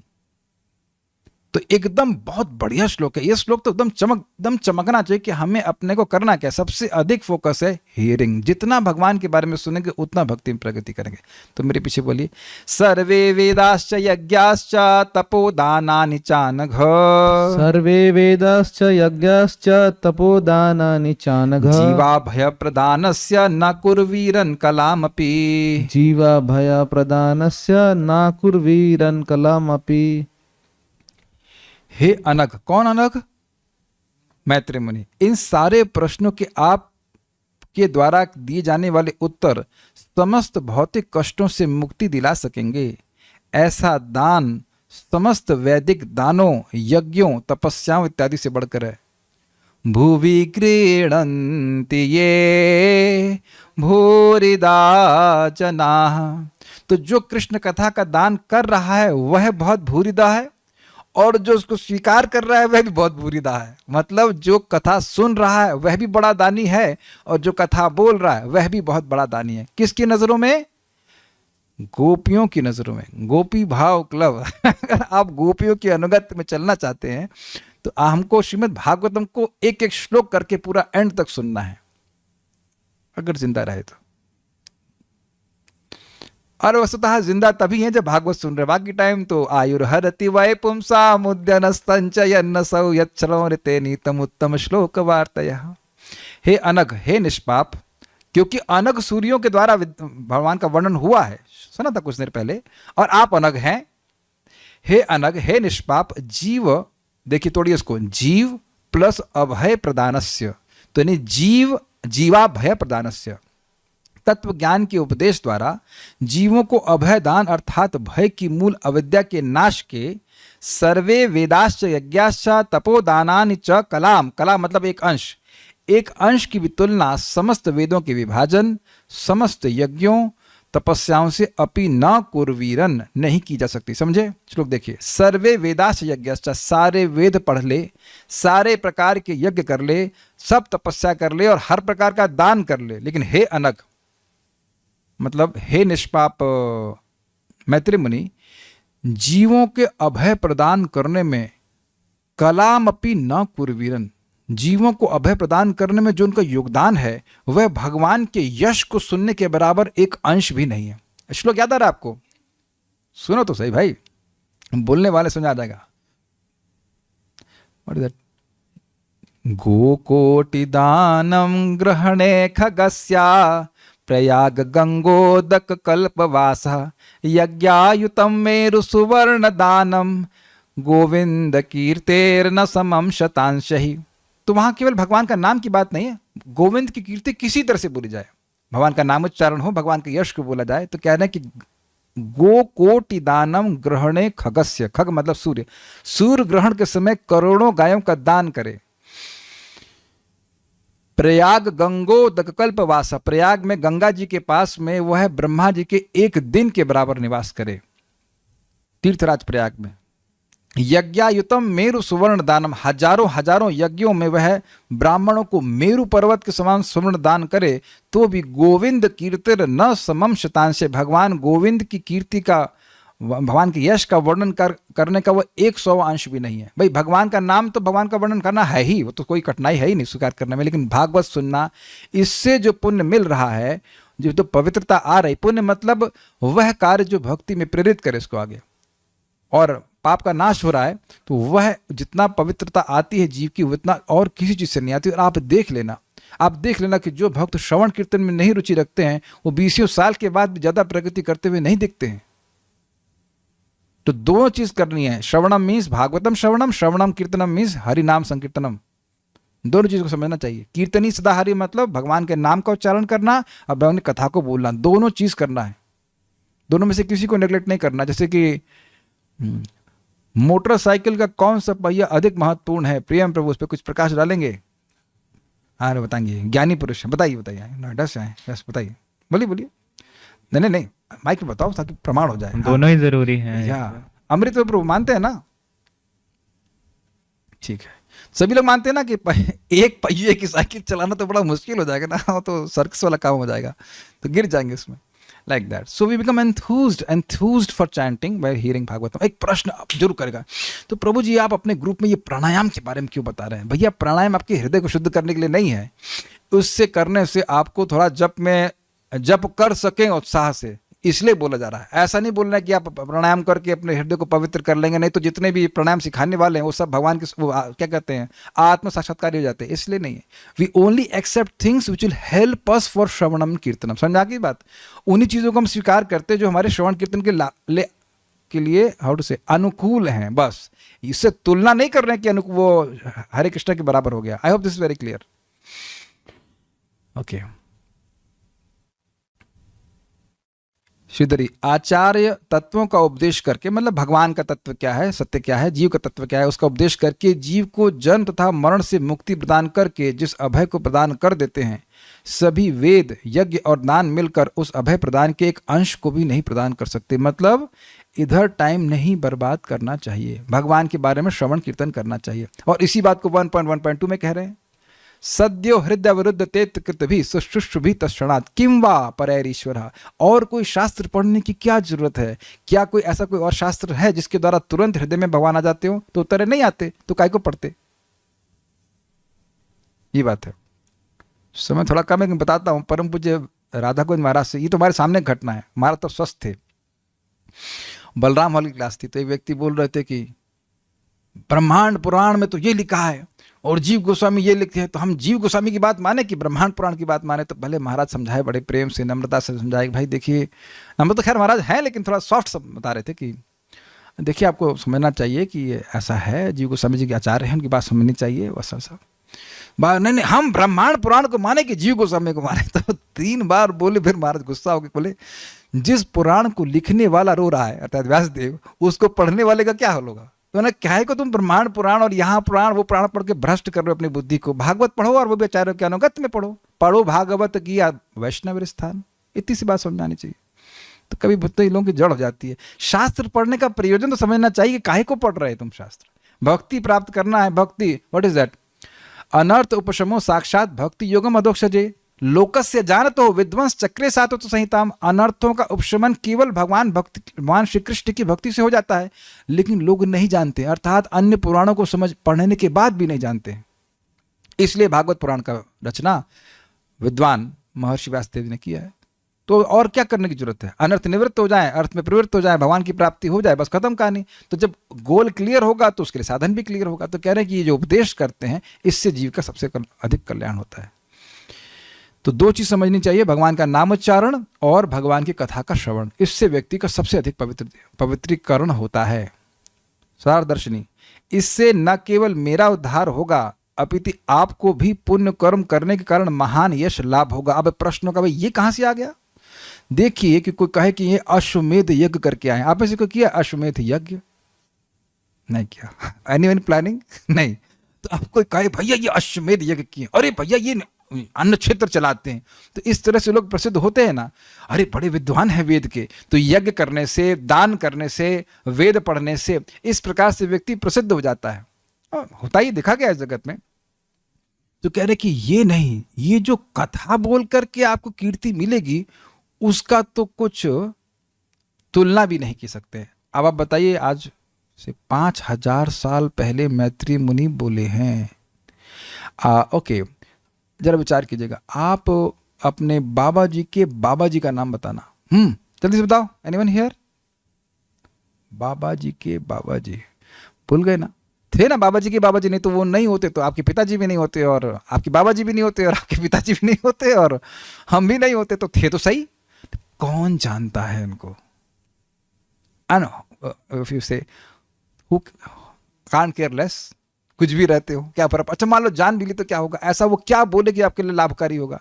आज 5000 साल बाद भी मैत्री मुनि का यश गाया जा रहा है, और कितने कितने लोग तपस्या करके, दान करके, क्या कहते हैं, lost in oblivion, is it not? यही श्रीला प्रभुपाद जी एक प्रवचन में कहते हैं, you preach Bhagavad Gita and you will be respected. Obviously इसके केवल रेस्पेक्टेड के लिए नहीं कर रहे हैं, लेकिन भगवान का यश बोलने वाले का यश भी अमर हो जाता है। प्रहलाद महाराज तो लाखों साल पहले बोले हैं, और हम 7वें स्कंद में सुनेंगे कि नहीं उनकी बात? Is it not astonishing? Brahma ji Narad ji को कब बोले? वो तो सृष्टि की शुरुआत में बोले, और आज भी हम ब्रह्मा जी को जान रहे हैं। तो भगवान के यश को बोलने की इतनी बड़ी महिमा है कि बोलने वाले की कीर्ति अमर हो जाती है, ये कहते हैं। तात्पर्य, सबसे बड़ा दान है सामान्य जनों को संसार की चिंताओं से मुक्ति दिलाना, और यही सबकी इच्छा भी है। एक व्यक्ति बोल दे कि हम अपने जिंदगी की चिंताओं से मुक्त नहीं होना चाहते, आप किसी भी वीडियो को देख लीजिए, उसका प्रयोजन यही होता है, उसका एडवर्टाइजमेंट ये होता है कि हमारा प्रयोग आप कर लें तो आपकी सारी चिंता मुक्त हो जाएगी। एक प्रयोग और सारी बीमारी खत्म, एक्सेप्ट अविद्या। वो तो अविद्या का नाम ही नहीं बोलेगा वो, नहीं ना। अब देखो ना, आजकल योगा चैनल में होते लाखों सब्सक्राइबर, काहे को है? कष्ट है। लेकिन वो समझ नहीं पा रहा है व्यक्ति, जब तक अविद्या से ग्रसित रहेगा जीव, उसका चिंता जाने वाली नहीं है। स्वप्न वाली बात आप समझते हो, स्वप्न में देख रहे हैं कि ये हो गया वो हो गया, जब तक स्वप्न से बाहर नहीं आएगी उससे चिंता मुक्त होगा ही नहीं। ये बताइए कि जब सुनते हैं कि आप देह नहीं है, कुछ हल्का लगता है? जैसे परम पूज्य जय अद्वैत महाराज इधर अमेरिका में कहीं कोई फेस्टिवल होगा, तो वहाँ खड़े थे क्वेश्चन आंसर बूथ में, तो वो कहते हैं कि कोई वेल जैसी माता जी आई, बहुत मोटी, वहाँ की माता जी लोग बहुत मोटी होती है, 2 आई। तो बोले कि, और महाराज उनको बोले, कुछ प्रश्नोत्तर वो कर रही थी, तो उन्होंने बोले कि we are not the bodies, तो हम लोग शरीर नहीं है। तो एक दूसरी तरफ देख कर बोलती है, दैट्स अ रिलीफ। सुनकर अच्छा लग रहा है कि हम लोग देह नहीं, इतना भारी देह ढोना, ये तो बहुत बड़ी परेशानी है ना। बड़ी आज सुनो, आप ये सुनते हो जब गीता में कि भाई आप भजन कर रहे हैं, मृत्यु के बाद भी भगवान भक्त के जन्म देते हैं। अगर हम भोग में भी पड़ गए, भजन कर रहे हैं और भोग में भी, भोग की वजह से गिर गए, तब भी भगवान स्वर्ग देते हैं, उसके बाद फिर वो भक्त घर में जन्म देते हैं, ऐसे करके सारी कहानी। तो अब आप ये बताइए कि क्या उससे कुछ चिंता से आप रहित नहीं होते हैं? कुछ चिंता से मुक्त होते हैं ना, कि नेहा भी कर्म नाशस्ति, तो सुन करके ही चिंता जाएगी, नहीं तो जीव की चिंता जा सकती नहीं है। आप लोग उम्मीद करता हूं कि आप समझते होंगे कि इस कथा के पहले तक चिंता रहती है, कथा के बाद चिंता फिर शुरू हो जाती है, लेकिन कथा के समय चिंता नहीं होती है। यानी अब voice is breaking, is it for everyone? नहीं, ठीक है। कम से कम कथा के समय व्यक्ति शांत रहता है, ठंडा रहता है भाई, उसके बाद चिंता करेंगे जिस पर चिंता शुरू हो जाएगी। प्रैक्टिकली सी ऐसा केवल भगवान की भक्तिमय सेवा संपन्न करने से ही हो सकता है, और यह है श्रवणम कीर्तनम। ऐसा ज्ञान अनुपमय है, इसकी उपमा किसी से नहीं दी सकती। वेदों के ज्ञान का अनुशीलन करना, यज्ञ करना तथा दान देना, ये सभी मिलकर भक्ति से प्राप्त होने वाली तथा संसार की पीड़ा से मिलने वाली शांति के एक अंश के भी तुल्य नहीं है। ये आप लोग, हम सभी लोग अनुभव करते हैं कि कथा का डिस्कशन करके, भगवान के बारे में चर्चा करके कितनी सुख और शांति का अनुभव करते हैं। शांति उसी व्यक्ति को होगी जिसकी इच्छाएं समाप्त हो गई हैं। जितनी मात्रा में इच्छा रहेगी व्यक्ति चलता रहेगा, ये नहीं मिला है, वो नहीं मिला है, एक चप्पल है, दूसरी चप्पल नहीं है, चप्पलों का हार बनाना है। लेकिन जब इच्छा समाप्त हो जाती है तो व्यक्ति शांत हो जाता है। अशांतस्य कुतः सुखम, मन कथा व्यक्ति को शांत करती है। मैत्री के दान से न केवल विधुर लाभान्वित होंगे अपितु अपनी वसुधामयी प्रकृति के कारण। वसुधा मतलब, वसुधा का मतलब क्या होता है? इंग्लिश में क्या लिखा है देखिए, अमृतमयी। वसुधामयी प्रकृति के कारण यह दान सभी कालों में अन्य सबों का उद्धार करेगा। हाँ, इस तरह मैत्री अमर है। देखिए, वसुधा का मतलब होता है पृथ्वी, जहाँ तक मैं समझ रहा हूं। तो जैसे पृथ्वी सभी का कल्याण करने वाली है, सभी को आश्रय प्रदान करती है, उसी प्रकार से भगवान की कथा जो बोलता है, जो सुनता है, मतलब जो लोग प्रश्न कर रहे हैं उनकी बात हो रही है, लेकिन सुनने वाला का भी लाभ करता है। पुनाति जगदत्रय ऐसे करके श्लोक है भागवत में। 3 लोगों को पवित्र करने वाली, जो बोल रहा है उसको पवित्र करती है, जिसने प्रश्न किया है वह उसको पवित्र करती है, और आगे जो सुनेगा उसको भी पवित्र करती है। आज भी देखो ना, हम प्रभुपाद के प्रवचन सुनते हैं। प्रभुपाद के प्रवचन मीन्स 77 के पहले की बात, अग्रीड। प्रभुपाद के तात्पर्य को पढ़ते हैं, 77 के पहले की बात, अग्रीड। और कितने लोग भगवान के भक्त बन रहे हैं। या हम महाराज लोगों के प्रवचन सुनते, कहाँ के 2001 का, 99 का, ऐसे करके।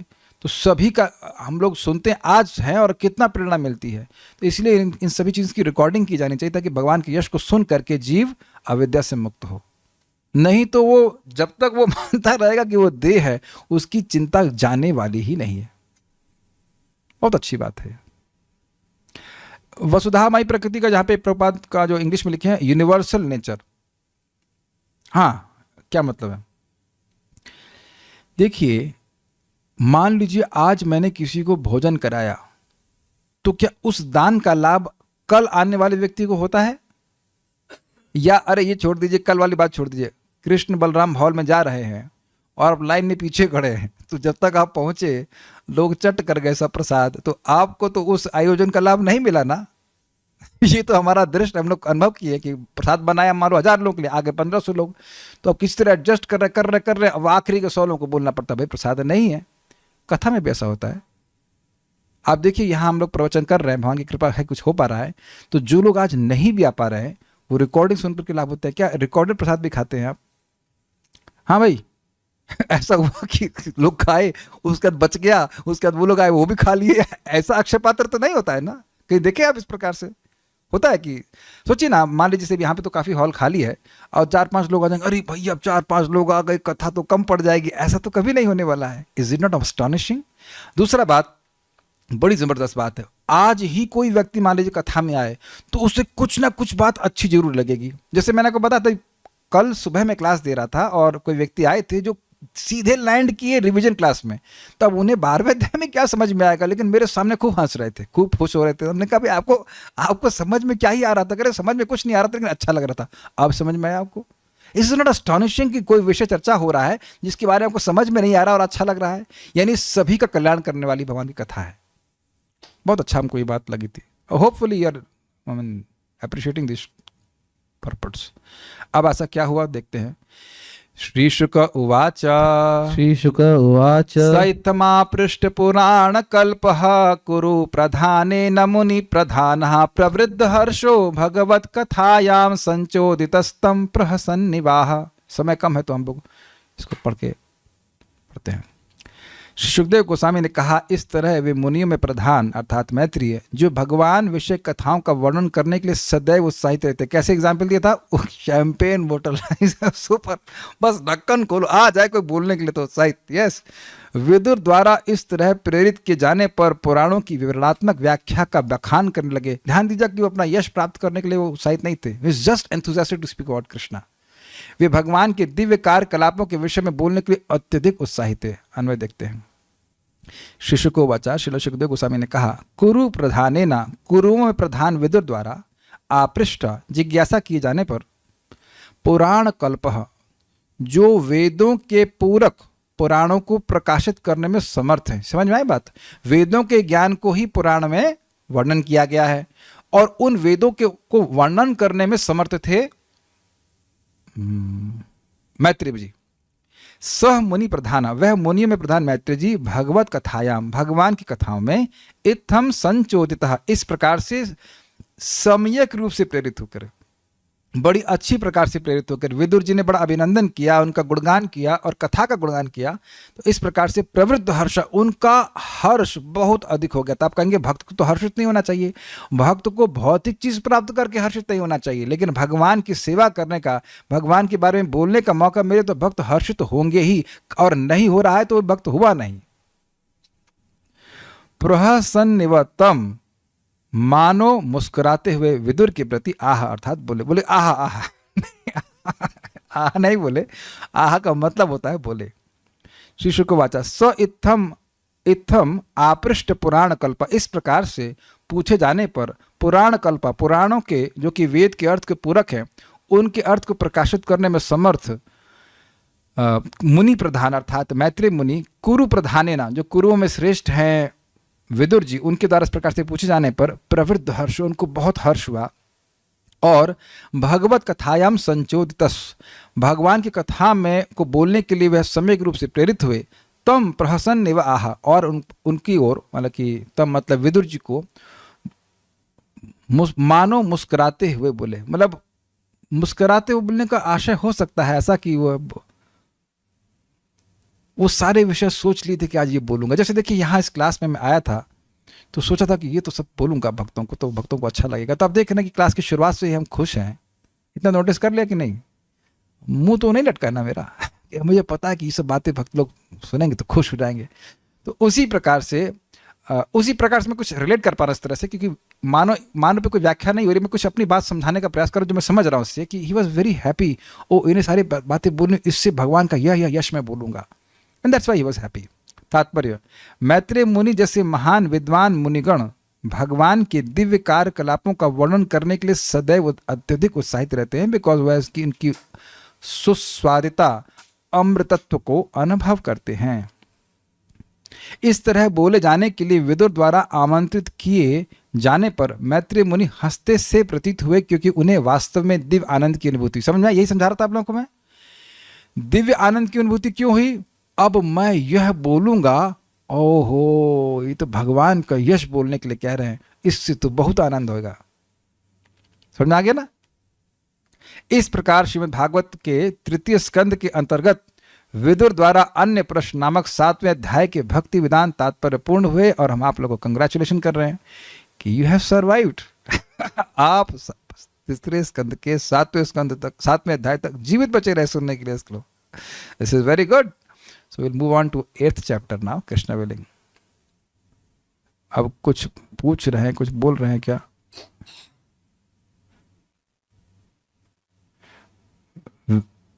व्यास जी डिससेटिस्फाइड थे, कौन सा श्लोक था? ये आप प्रथम स्कंद का 5वां अध्याय, आई होप 5वां अध्याय या चौथा या 5वां अध्याय था, उसमें वहाँ पे नारद जी व्यासदेव से मिलते, तो वहीं पे देख लीजिएगा। चौथे अध्याय के अंत में बताया जा रहा है कि व्यासदेव जी असंतुष्ट थे, फिर नारद जी आ जाते हैं।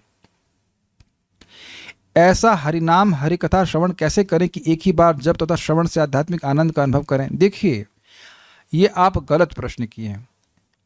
आप आध्यात्मिक आनंद का अनुभव आज भी किए हैं। कौन व्यक्ति यहां दुख का अनुभव किया है मेरे प्रवचन में? Please raise hands. कोई तो नहीं, आपकी पार्टी में तो कोई नहीं है। आपको कौन सा पैसा मिलने वाला है इस कथा में आने से? बोलो, आप क्यों चुप हो गए? आप चैट करो, हिम्मत हो तो बोलो। किसी की दम हो बोल दे भाई।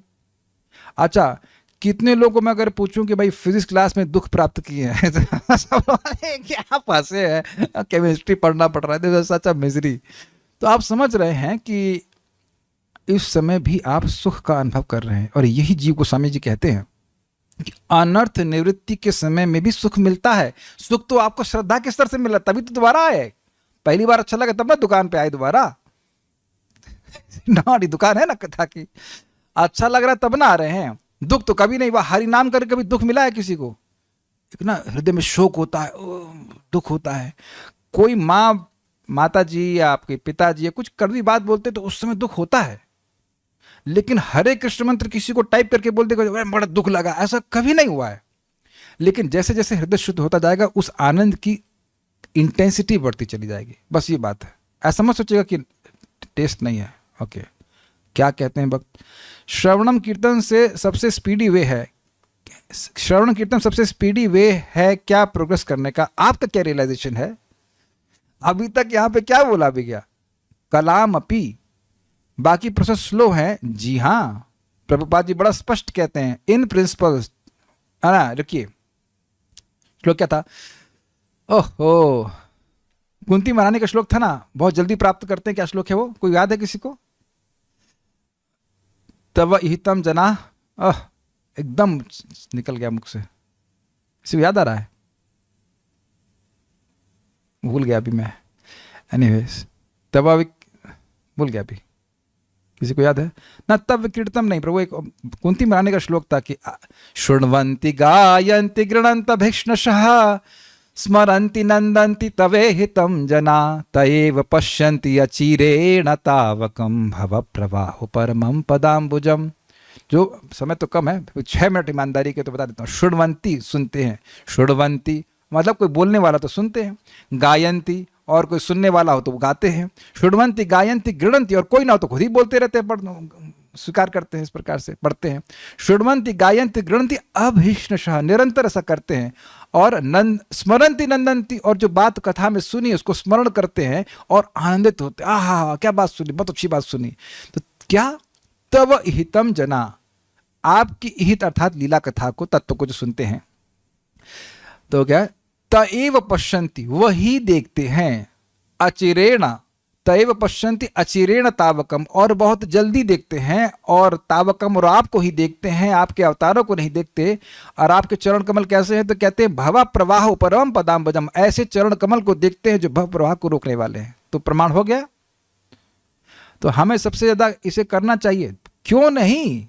देखिए, हाउस वाइफ तो बढ़िया एंगेजमेंट है भाई। अगर शादी से पहले चेक कर लो कि पति के जॉब डिस्क्रिप्शन क्या है। 9 से 6 में आप जॉब करते हो, हाँ बहुत अच्छी बात, वेरी गुड। 9 से 6 में आप मुक्त हैं, इन द सेंस सुबह जब कीजिए, उसके बाद अपना कथा सुनते रहिए और खाना बनाइए, ये करिए वो करिए, कथा सुनते जाइए, यू बिकम एब्जॉर्ब।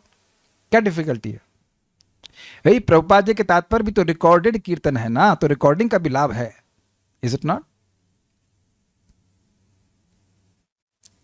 एक प्रश्न अपना भक्त रियलाइजेशन कह रहे हैं कि ऐसे रेलेवेंट क्वेश्चंस के थ्रू भागवतम सुनने पर काफी इंटरेस्ट आ रहा है। यही तो मैं, अभी समय नहीं था, मैं बोला नहीं।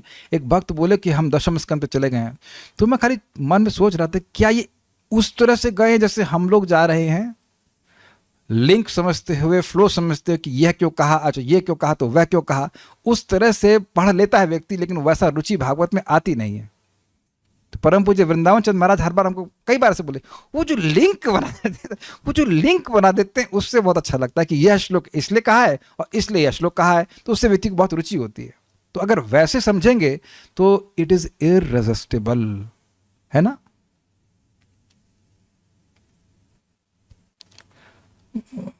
जब वास्तव में आनंद प्राप्त किए तो वास्तव में हंसे क्यों नहीं?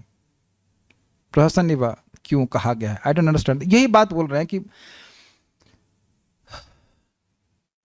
देखिए, अब जो बात समझ में आ रही है, जो गंभीर इस तरह के विद्वान है वो हा करके नहीं हंसते। एक ब्लिस का अनुभव करता है व्यक्ति तो मुस्कुराता है। ऐसा नहीं कि वो हंस नहीं सकते, लेकिन सामान्यतः मुस्कुराते हुए, मतलब भगवत स्मृति हो रही तो उससे एक आनंद की अनुभूति हो रही, तो मुस्कुरा रहे हैं। यही बात समझ में आती है, और तो कोई नहीं बोल रहा है। ओके, हम सभी को गीता भागवत सुनना अच्छा लगता है, बहुत अच्छी बात है, लेकिन सामान्यतः लोग कथा की उपेक्षा क्यों करते हैं? अल्प तपस्या सेवा, अल्प तपस्या वैकुंठ वर्तमसो, जिनकी तपस्या अल्प है, या नहीं, व्हाट इज दैट? पुण्येर बिना तु श्रवण इच्छा न उत्पद्यते इति अर्थ। जिसके पुण्य कम है उसको तो कथा सुनने की इच्छा ही नहीं होगी, ये अर्थ है। हमको बड़ा अच्छा लगता है जब एकदम सीधा वही उठा करके हम उत्तर दे देते हैं। हमको बड़ा अच्छा लगता है, याद कर लेना चाहिए भाई, पुण्य जिसका फलीभूत नहीं है उसको कथा सुनने की इच्छा ही नहीं आएगी। सो लाइक दैट। और ये उत्सव है, ये एक्चुअली भागवतम जब भक्त बैठ के सुनते हैं तो भगवान के लिए उत्सव होता है। तत्क्षणा, तत् मतलब भगवान और क्षण मतलब उत्सव। कृष्णा बिकम्स एंथूज्ड बाय दिस, तो लाइक दैट। तो भगवान आज कल तो हम लोग उसका रिविजन करेंगे और भगवान ने चाहा तो फिर आगे 8वें अध्याय को पढ़ेंगे। So there are no more questions, will stop here. Thank you all very much और अभी तक तीसरे स्कंद के 7वें अध्याय तक पूरे वीडियो पूरा देखने के लिए सारे वीडियोस को पूरा देखने के लिए बहुत बहुत धन्यवाद। Thank you so much. Shrimad Bhagavatam की जय, श्रील प्रभुपाद की जय, निताई गौर प्रेमानंदे।